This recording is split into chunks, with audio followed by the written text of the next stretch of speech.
We know that's not true. For example, yogis can regulate their heartbeat, their blood pressure, or body temperature with conscious mind. So while the conscious mind can only handle a few things, the subconscious mind can do many, many thousands of tasks at the same time. Now, recently, neuroscientists are talking about how your unconscious really shapes your life, your decisions. What they say, according to cognitive neuroscientists, we are conscious of only about 5% of our cognitive activity. So what this means is every day, and 5% is high. They say that most people, 1% of their day is in the conscious mind. So every day, you create only from your creation mind, your conscious mind, only about 1% of what is going on in your life. And therefore, 95 to 99% of your life comes from your programming in your subconscious mind. So what this means is maybe you were the child in the store and your parents said you do not deserve. 95% of the day you will sabotage your life to make sure you do not deserve.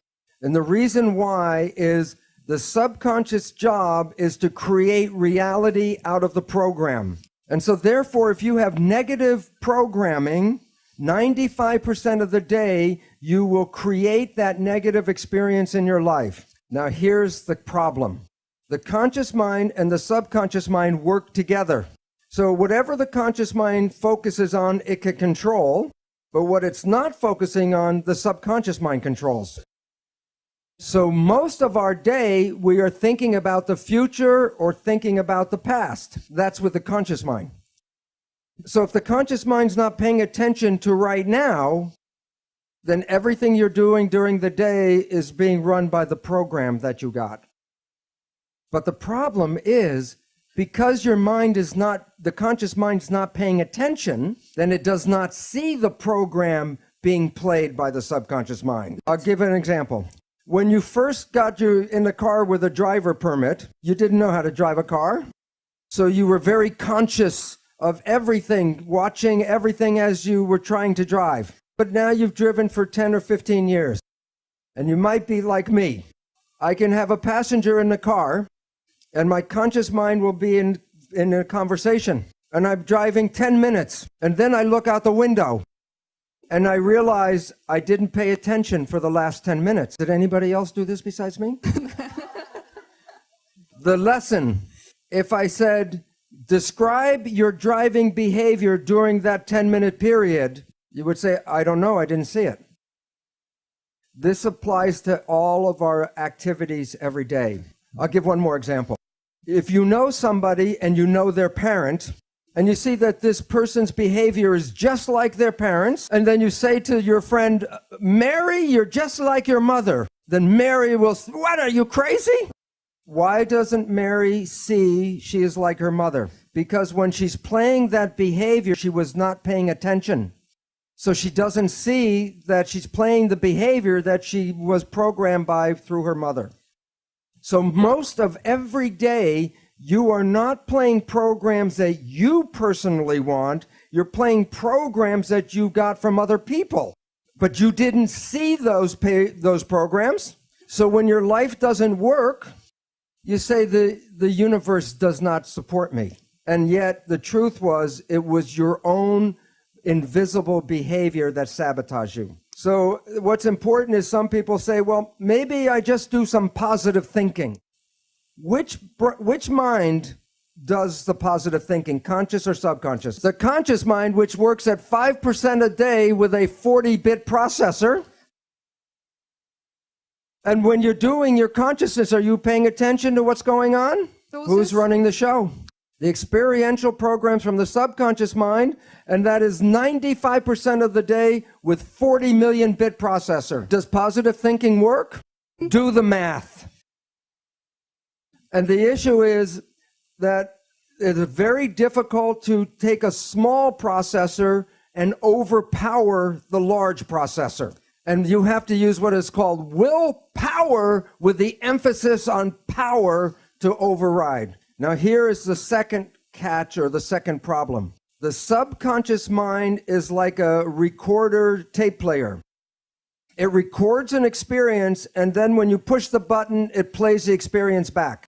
I don't know if they say it here, but sometimes we say, somebody says, he pushed my buttons. Push the tape and the behavior plays. So then we take our conscious mind and we want to talk to the subconscious mind and change the program. Now think about it this way. You have a tape player and I give you a cassette with a program. And you put the tape in and you push play. And the program is going, you say, I don't like the program.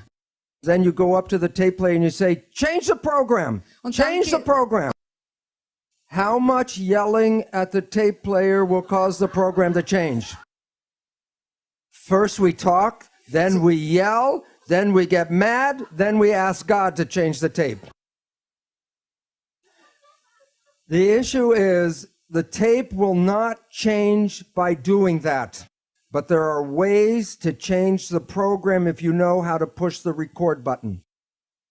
I will talk about, just mention 3 different ways to control your life. Number 1 is Buddhist mindfulness. And what that means is, if you are conscious and pay attention, then you don't play the tape. And I bet everyone in this room has experienced a time in their life where you did this, and it was one of the most special periods of your entire life. It was the day that you met your special partner or the person you fell in love with. If you think back to the period where you really had your first big love affair, I bet you were happier and healthier than you ever were, even from the day before you met them. And I call this the honeymoon period. Why was your life and your honeymoon so beautiful? I'll give an example. The day before you meet this person, how long did it take you to get dressed? 5 minutes, you put your clothes on, you're out. How long did it take you to eat your dinner? A few minutes, and then you wipe your face with your sleeve.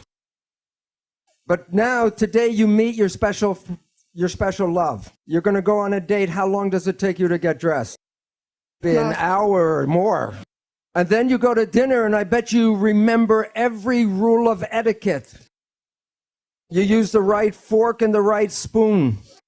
The napkin, you blot. And you didn't talk with the food in your mouth. What was different that day than the day before? You watched yourself. You didn't let the automatic program play. You were consciously controlling everything because you wanted to show your special person who you really are, so you made an effort to watch yourself. So both people are being their best they ever have been. And love is everywhere. And then time goes on, and then your life comes back in, and you start to get busy, and your mind starts to think about the job or the world or whatever it is. So while you're thinking with your conscious mind, then you're behaving with which mind? The subconscious mind. Whose programs are in the subconscious mind, yours or somebody else's? So your friend comes up and asks you a loving question, and your mind is thinking of something. And then you respond like your parent to them. And they look at you like, what kind of behavior is that? Did you see the response? Yes or no? So you say, what are you talking about? And then the arguments begin. Because now you're communicating as a different person. You're not communicating with the person you believe you are in your conscious mind. So if you were the child in the store at 6 and you were told you do not deserve, and then you're on your job in a little tiny room doing a little job, and you're thinking, I'm better than this, I should be running the company. And while they're thinking that, they're doing a job. Who's running the job? The subconscious. And what is the subconscious program? You do not deserve, so you make mistakes. How many of you were told you were average students? And then you take an exam, and when you get the test back, you look at a question and said, I knew the answer to that. Why did I mark it wrong? because the subconscious job is to create the reality of the program. So your life does not reflect what you want, it reflects the program you were given. So one way out is consciousness. Just be conscious and then you don't play the tape. A second way out, clinical hypnotherapy, because that puts you back in the same brain state that you were in the learning period. And then you can put a new program and rewrite the tape. Yet there is a better and faster way even. There's a group of new psychology modalities called energy psychology. There are many different versions. For example, holographic repatterning, body talk, EMDR, EFT. The one I am most familiar with is Psych-K, Psych-K. These programs are like pushing the record button on the tape player. These programs can change a belief you had your entire life in maybe 15, 20 minutes. Many of them, like Psych-K, create a state of super learning like you were when you were an infant. I am not going to talk about these modalities. On my website, I have a list of all the different ones, most of them now, and you can select that and go to their own website and read about them. Okay, now what I want to talk about is your thoughts go in and adjust your body on the inside, but I'm now going to show you how your thoughts go out and affect your life on the outside. This is a